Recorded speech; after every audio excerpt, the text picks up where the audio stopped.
Meu Brasil verde e amarelo, boa tarde. É uma alegria muito grande estar no meio de vocês. Nos enche de energia para lutar por um Brasil melhor para todos. Mas uma coisa muito importante.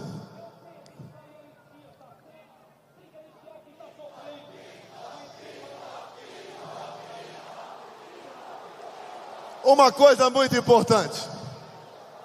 Eu me elegi presidente em 2018 numa falha do sistema. Tanto é verdade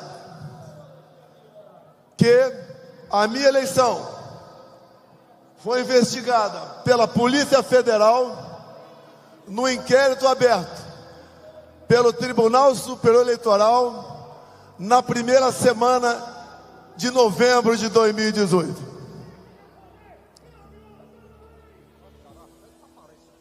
Se for possível parar esse som, a gente agradece.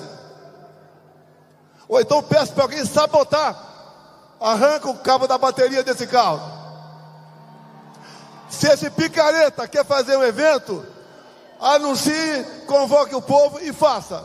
Não atrapalhe pessoas que estão lutando por algo muito sério em nosso país. Dizer a vocês, uma falha do sistema. O inquérito foi aberto a pedido da então presidente do Tribunal Superior Eleitoral. Inquérito 1361 de 2018 da Polícia Federal. O inquérito relâmpago, porque eles queriam me rotular de fraudador para dar posse a Fernando Haddad. Não conseguiram, mas dentro desse inquérito está a verdade que nos liberta, essa verdade tão temida pelo sistema. Mas acreditem,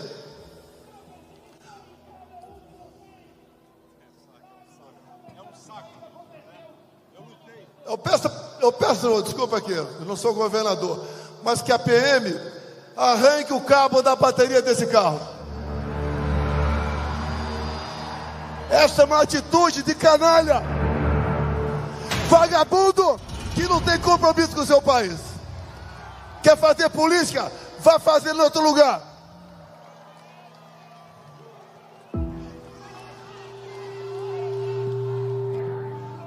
Vamos continuar. Então logo eu me reuni com embaixadores em meados de 2022. O então presidente do TSE,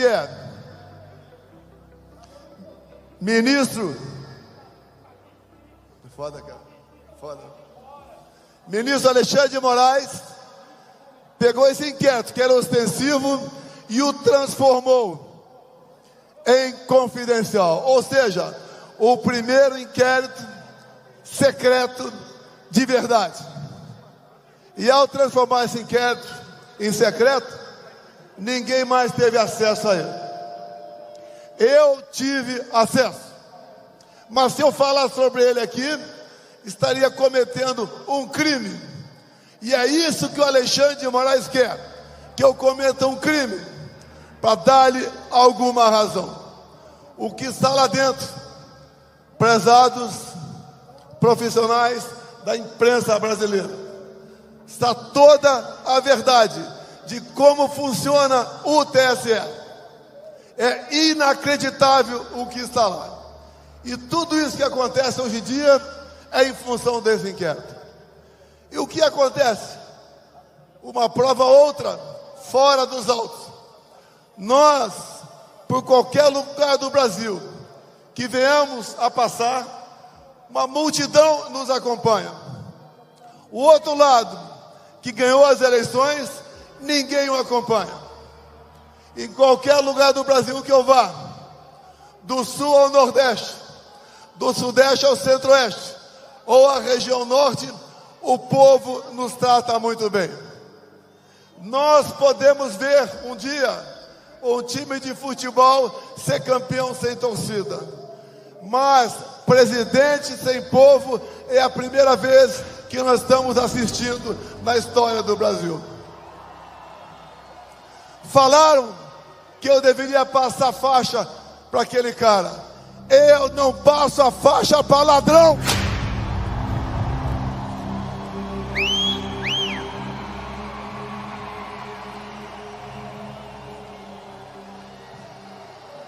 E existem dois tipos de ladrões: o ladrão que rouba o nosso dinheiro, e outro, mais perverso ainda, é o que rouba o nosso futuro e a nossa liberdade. As eleições de 22, aos poucos vocês vão tomando conhecimento, ela foi totalmente conduzida de forma parcial pelo presidente do Tribunal Superior Eleitoral, Alexandre de Moraes.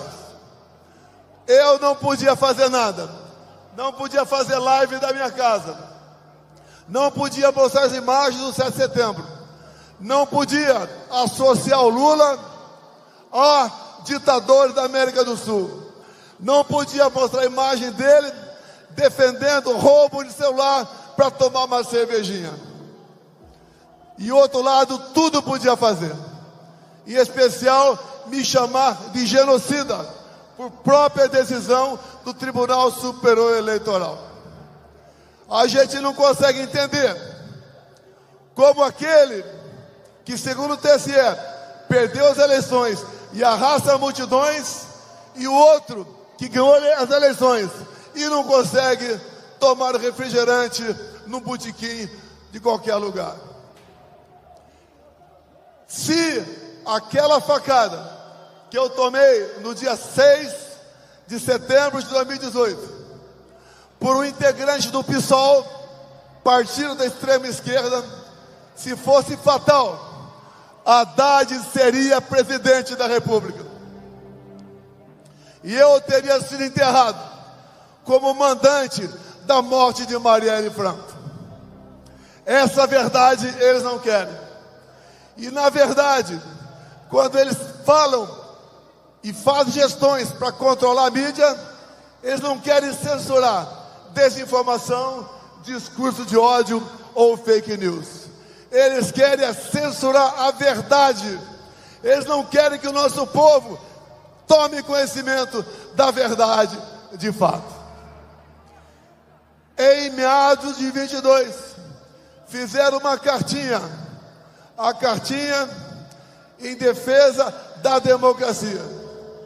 Intelectuais, conhecidos todos nós, artistas, e Lula da Silva assinou a cartinha em defesa da democracia.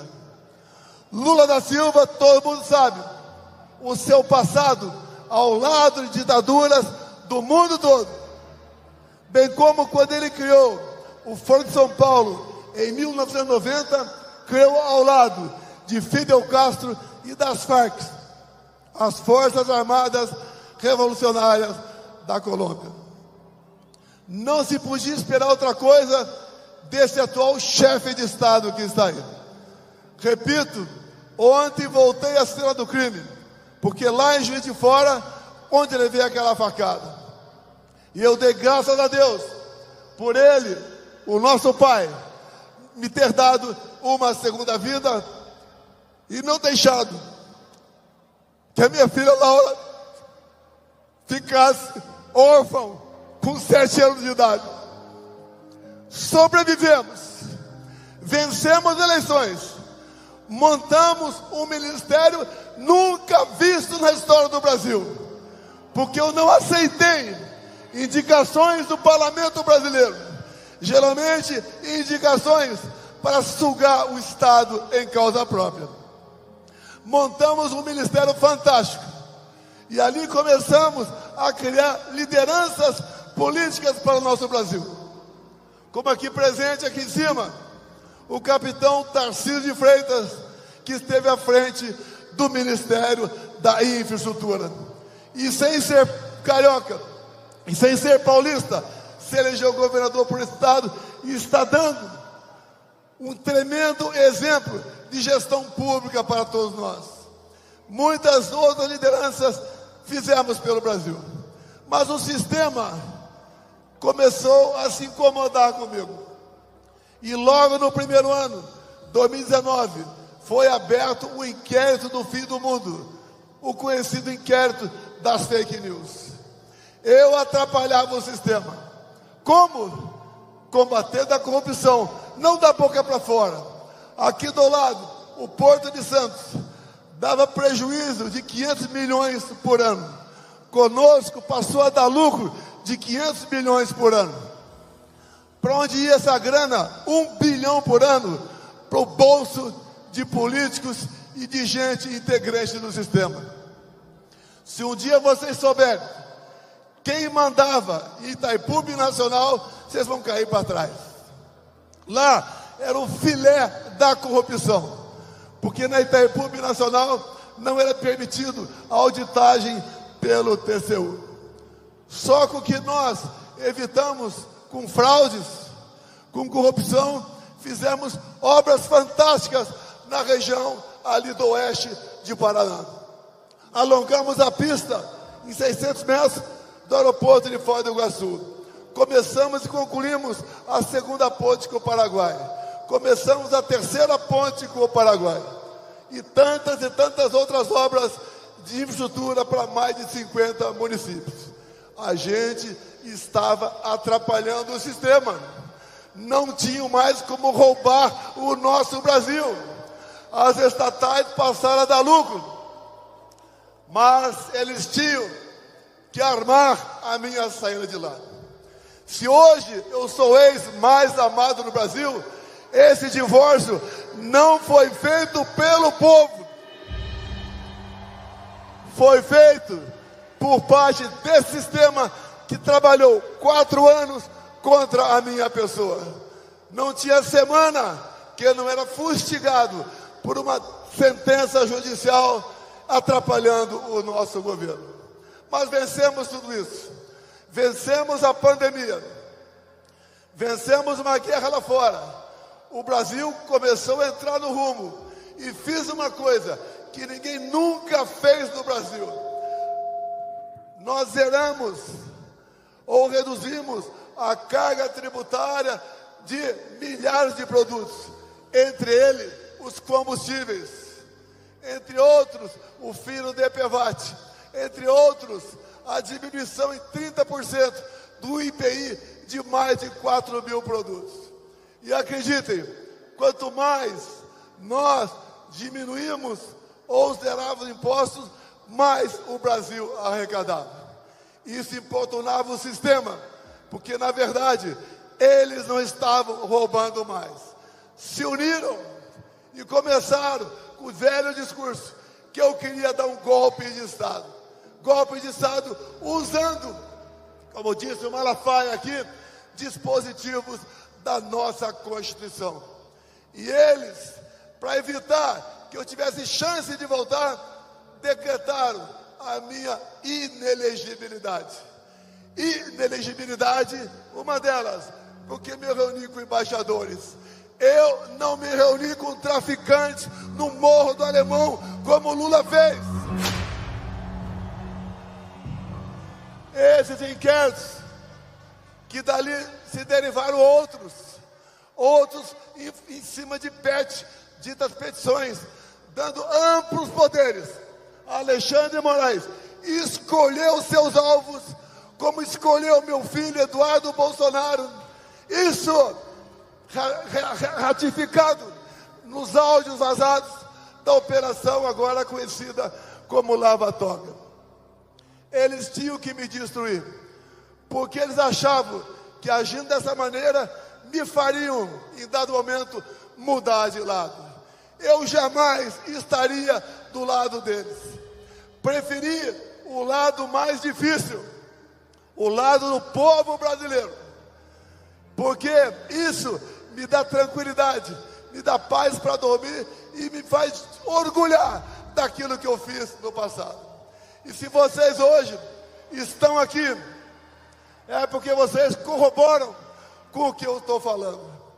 Passamos momentos difíceis, cada vez mais, com aquela armação do 8 de janeiro. Quis Deus que eu me ausentasse do país no dia 30 de dezembro. Algo ia acontecer. Eu tinha esse pressentimento, mas não sabia que seria aquilo. Foi um ato, sim, como disse o então ministro do Supremo Tribunal Federal, Nelson Jobim. Segundo ele, aquilo foi uma catarse, ou seja, o momento onde a população se prendeu. E aquilo jamais foi um golpe de Estado. E nós estamos vendo pessoas ainda a serem julgadas e condenadas como integrantes de um grupo armado que visava mudar o nosso Estado democrático de direito. E eu lamento por essas pessoas presas, mais de uma centena. Jovens mães, idosos, idosas, chefe de família. Hoje nós temos órfãos de pais vivos no Brasil. Essas condenações do 8 de janeiro, nós temos que, através de uma anistia, beneficiar essas pessoas que foram injustamente condenadas. Aqui no carro agora está o deputado federal, que é o relator da anistia da Comissão de Constituição e Justiça na Câmara. Dizer a vocês que nós seremos vitoriosos lá, nós daremos essa anistia, porque só assim nós podemos começar a sonhar com a pacificação do nosso país. No mais, quanto à minha inelegibilidade, eu tenho certeza, essas duas acusações estapafúrdias, sem razão, sem materialidade, será mais cedo ou mais tarde conseguida por trabalho dentro do Congresso Nacional. Quem tem que escolher os seus futuros chefes é o povo brasileiro, e não um ou outro ministro que temporariamente esteja à frente do Tribunal Superior Eleitoral. Dizer a vocês que nós devemos acreditar no Brasil. Nós não podemos desistir do nosso Brasil. Nós temos, sim, já que sentimos o gosto de uma boa administração, sem corrupção e voltada para o interesse do povo entre 19 e 22. Dizer a vocês que dependemos, sim, e agradecemos a participação externa de algumas pessoas, como Schallenberg, que está aqui presente no carro conosco. Tenho certeza que as eleições de novembro desse ano, nos Estados Unidos, fazendo com que o Trump volte ao poder, será um recado para tiranetes, para ditadores de todo mundo, em especial para o nosso Brasil.